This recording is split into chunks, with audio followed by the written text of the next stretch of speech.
একেবারে অতি সম্প্রতি দু একদিনে সরকারের একজন রাজনৈতিকভাবে পরিচিত পলিটিক্যাল ফিগারকে নির্বাচন কমিশন সচিবালয়ের অতিরিক্ত সচিব এডিশনাল সেক্রেটারি হিসেবে জনাব শামসুল আলমকে নিয়োগ দেওয়া হয়েছে। আমরা এটার তীব্র নিন্দা করেছি, তার নিয়োগ বাতিল করার দাবি জানিয়েছি গতকাল দলের পক্ষ থেকে সংবাদ সম্মেলনের মাধ্যমে।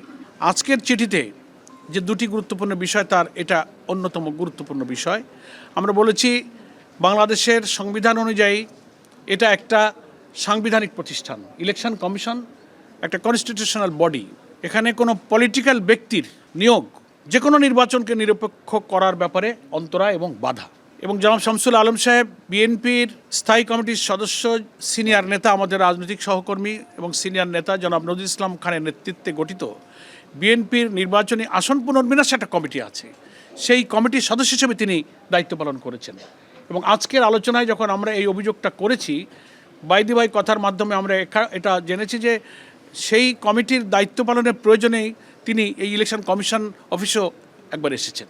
তো আমাদের আজকের আলোচনার প্রথম এবং প্রধান উদ্বেগের বিষয় যেটা ওনাদেরকে জানিয়েছি যে এই রাজনৈতিক নিয়োগকে বাতিল করতে হবে। তা না হলে আমরা এটা পরিষ্কার বুঝতে পারছি যে স্থানীয় সরকার নির্বাচন আসন্ন হয়, ক্ষমতাসীন দলের একটা গুরুত্বপূর্ণ নীতি নির্ধারণী জায়গায় যিনি রাজনৈতিক দায়িত্ব পালন করেছেন, এরকম একজন ব্যক্তিকে ইলেকশন কমিশনের মতো একটা পলিটিক্যাল বডি, সাংবিধানিক বডিতে অতিরিক্ত সচিব পদে নিয়োগ দেওয়ার মধ্যে আজ্ঞাবহ থেকে তিনি যেন সরকারি দলের লোকদেরকে নির্বাচনে বিজয়ী করে নিয়ে আসতে পারেন, সেই ফাংশনটা উনি যেন এখানে বসে করতে পারেন, সেই তৎপরতার জন্যই তাকে এখানে স্পেশালি অ্যাসাইন করে এখানে অ্যাপয়েন্টমেন্ট দেওয়া হয়েছে।